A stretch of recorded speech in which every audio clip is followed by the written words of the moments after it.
Mr. Speaker, thank you for marking 4 years since the terrible murder of Sir David Amess. I know that the whole House will want to join me in remembering our former colleague. He is very much still in our hearts and minds. The way he died reminds us that the security of members and this Parliament is paramount. So it concerns us all that the case against 2 people spying on members of this House has collapsed. It is simply unbelievable. Exactly as I expected, the Prime Minister had to be dragged out at the top of pmqs to give a statement that answers no questions. I don't know what they're laughing. I don't know what they're laughing at. We are talking about the security of this Parliament. He had to be dragged out to repeat only more obfuscation. It is simply unbelievable. It is simply unbelievable that he is trying to say the last government did not classify China as a threat. So I will refresh his memory. In 2021, the previous government's integrated review described China as the biggest state-based threat to the UK's economic security. In 2024, the Minister for Security said from that dispatch box that China poses a threat. But let's leave aside the government. In 2022, the Director General of MI5 in November classified China as a threat in his remarks. How is it possible that the government failed to provide the evidence that the CPS needed to prosecute? The substantive evidence was provided in 2023 by the previous government. That is when the witness statement was submitted. I am going to disclose it.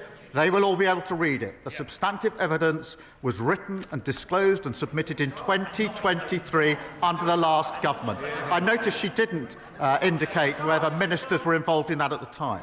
Mr. Speaker, she questions what's in the review, the refreshed review in 2021 and 2023. Let me be clear. The then Foreign Secretary, sitting, I think, over here, the Honourable Member for Braintree, 1 month after the arrest, so absolutely the relevant time, gave a speech at Mansion House.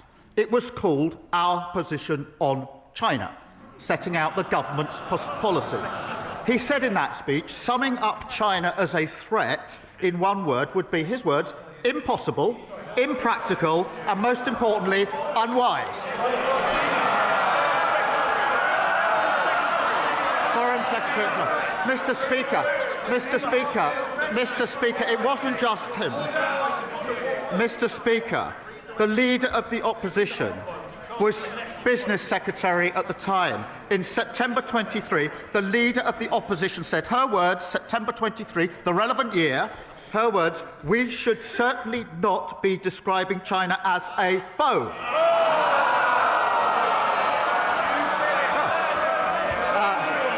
It's worth looking up the word foe in the dictionary, Mr. Speaker. She went, Mr. Speaker, it doesn't end there, Mr. Speaker. In September 2024, the Leader of the Opposition said this, I quote, I have shied away from calling China a threat. She is playing politics with national security. The Prime Minister can read the beginning of a quote. Let me finish that quote. At the end of that quote that he just read out, I did describe China as a threat. But this whataboutery that he is doing neglects the fact that those spies were charged under a Conservative government. They were let off under Labour. He has not answered any questions. On Monday, Mr. Speaker, on Monday, the Security Minister repeatedly told the House that ministers did not take decisions, that it was the Deputy National Security Advisor who had full freedom. Is the government seriously saying that only one man, the Deputy National Security Advisor, had anything to do with this failure? Is he seriously saying that the Deputy did not discuss with the National Security Advisor, did not discuss with the Home Secretary or with anyone in Downing Street? Is the Prime Minister seriously saying that? Yes. Mr. Speaker, let me explain why. Firstly, The case was charged under the last government according to the evidence submitted under the last government, which set out their policy decision. What was an issue in the trial is not the position of the current government, the position of the last government. And they carefully avoided describing China as an enemy because that was their policy at the time. Mr. Speaker, so far as the position under this government is concerned, no minister or special advisor was involved, and I will double-check this because I've had it. I will double-check this. So, Mr. Speaker, this is important. After the charging decision, the prosecution were very careful about who would then see the witness evidence. I will double-check, Mr. Speaker, exactly what instruction was taken. But my answer, I can be absolutely clear: no minister was involved. No special advisor was involved in this, and I'm assured as I can be that the prosecution was saying that it would be the witnesses only that were involved in short updates to the evidence that was submitted under the last government. That's not good enough. Kemi Badnoch. Mr. Speaker, the end of the answer was different from the beginning of the answer. What on earth is the point of us having a lawyer rather than a leader as the Prime Minister if he can't even get the law right on a matter of national security? He keeps going to the CPS. The CPS have said that they are satisfied that they were right to charge in August 2024. The Sunday Times reported that Jonathan Powell, the Prime Minister's national security advisor, convened a secret meeting to discuss the security consequences of the China spy trial. Did the meeting happen, or is the Sunday Times making it up? Mr. Speaker, she's clearly not a lawyer or a leader. Mr. Speaker.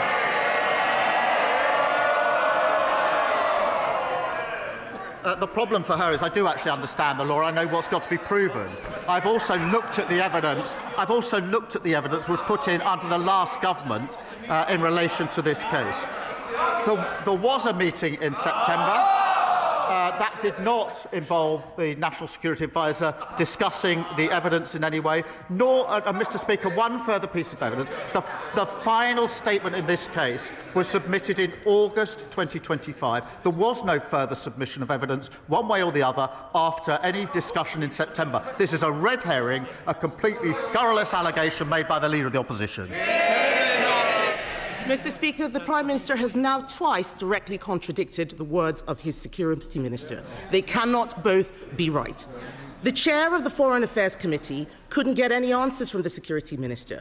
The CPS said that they were satisfied that the decision to charge the case in April 2024, not August, in April 2024, was correct on the basis of where the law stood at that time. This is a matter of fact. It is not a matter of what the previous government had thought. It is not a matter of it not meeting a legal test. It did. Something must have changed when the charges were brought and when the case collapsed. The charges were brought under us. The case collapsed under them. Can the Prime Minister tell us what changed and what collapsed the case?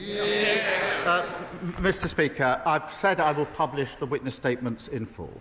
The whole House will then see exactly what was set out in 2023 in the substantive witness statement and exactly what was set out in the two supplementary witness statements, and she will then realise what she's just said is entirely baseless. Kemi Badnoch. Mr. Speaker, the CPS has said in the clearest terms that this prosecution was dropped because this government did not provide the statement they expected. Why should we believe a man who at the last Prime Minister's questions said he had full confidence in the best friend of a convicted paedophile? Forgive us if we don't trust a word he says. This all stinks of a cover-up. Given his statement earlier, will the Prime Minister publish today not just the government witness statements, but also the meeting minutes and all of the correspondence that he had with the CPS? Mr. Speaker, let me be clear. The only process I want to go through is in relation to some of the individuals in the statements to make sure they know it's coming out. I can assure the House there's no substantive delay here. I know it is of concern to a number of people, acute of concern to them. I will have the statements out in full. There is a bit of proper process I need to go through. The honourable member will understand why that's necessary. Then they'll be published in full. She asks about minutes, etc. There is a usual rules and process for government. But I remind her that the substantive issues in this case were discussed at meetings under the previous government. So they're asking me to disclose the discussions that they had in relation to the witness statement in the first place. Kemi Badnoch. Mr. Speaker, you deserve better, and this House deserves better than the evasive answers that we have had from the Prime Minister. Even the former Cabinet Secretary, Lord Butler, has accused the government of being economical with the truth on this issue. The Prime Minister can't tell us why Jonathan Powell had a secret meeting which the Security Minister said he had no involvement in the case. He can't tell us why his government did not provide evidence that China was a threat. I suspect those statements won't prove it either. He's blaming his civil servants. He's blaming the media. He's blaming the last government. He cannot explain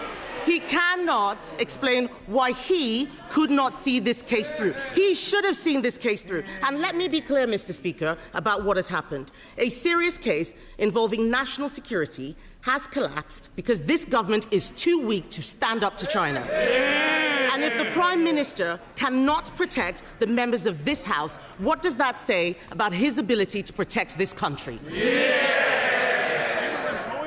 The case did not proceed because the policy of the past government did not meet the test that was necessary. That is the long and the short of it.